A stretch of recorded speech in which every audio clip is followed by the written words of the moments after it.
ಮುಮ್ಮಡಿ ಕೃಷ್ಣರಾಜ ಒಡೆಯರವರು ಹುಟ್ಟಿದ್ದ ಸಂದರ್ಭದಲ್ಲಿ ಮೈಸೂರು ಸಂಸ್ಥಾನದಲ್ಲಿ ಸಂದಿಗ್ಧ ಪರಿಸ್ಥಿತಿ ಇತ್ತು. ಕಾರಣ, ಆ ಸಂದರ್ಭದಲ್ಲಿ ಮೈಸೂರು ಸಂಸ್ಥಾನವನ್ನು ಟಿಪ್ಪು ಸುಲ್ತಾನ್ ಆಳುತ್ತಿದ್ದನು. 1761ರಲ್ಲಿ ಮೈಸೂರು ಸೈನ್ಯದ ಜನರಲ್ ಆಗಿ ಬಡ್ತಿ ಪಡೆದ ಸ್ವತಂತ್ರ ಕೂಲಿ ಸೈನಿಕರಾಗಿದ್ದ ಹೈದರಾಲಿ ಎರಡನೇ ಕೃಷ್ಣರಾಜ ಒಡೆಯರ್ ಅವರಿಗೆ ಬೆನ್ನಿಗೆ ಚೂರಿ ಇರಿದು ಮೈಸೂರಿನ ಸಿಂಹಾಸನವನ್ನು ಆಕ್ರಮಿಸಿಕೊಂಡು ಸುಲ್ತಾನನಾದ ಮತ್ತು ಮೈಸೂರು ರಾಜಮನೆತನವನ್ನು ಗೃಹಬಂಧನದಲ್ಲಿ ಇರಿಸಿದನು.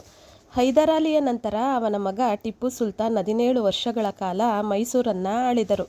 ಸುಮಾರು 40 ವರ್ಷಗಳ ಕಾಲ ಮೈಸೂರು ಸಂಸ್ಥಾನವನ್ನು ಇವರಿಬ್ಬರು ಆಳಿದರು. ಇಂತಹ ಸಂದರ್ಭದಲ್ಲಿ ಮೈಸೂರಿನ ಅರಸರಿಗೆ ರಾಜ್ಯಭಾರ ಕೈತಪ್ಪಿ ಹೋಗಿತ್ತು.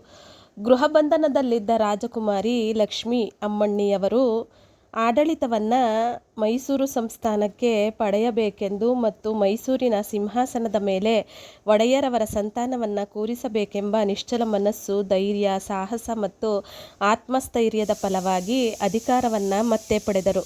ಮಹಾರಾಣಿ ಲಕ್ಷ್ಮೀ ಅಮ್ಮಣ್ಣಿಯವರು ತಮ್ಮ ದಕ್ಷ ಮತ್ತು ವಿಚಕ್ಷಣ ಮನೋಭಾವದಿಂದ ಬ್ರಿಟಿಷರೊಂದಿಗೆ ಒಪ್ಪಂದ ಮಾಡಿಕೊಂಡ ಫಲವಾಗಿ 1799ರಲ್ಲಿ ನಡೆದ 4ನೇ ಆಂಗ್ಲೋ ಮೈಸೂರು ಯುದ್ಧದಲ್ಲಿ ಟಿಪ್ಪು ಸುಲ್ತಾನನ ಮರಣದ ನಂತರ ಮೈಸೂರು ಒಡೆಯರ್ ಮನೆತನಕ್ಕೆ ಅಧಿಕಾರವನ್ನು ನೀಡಿದರು.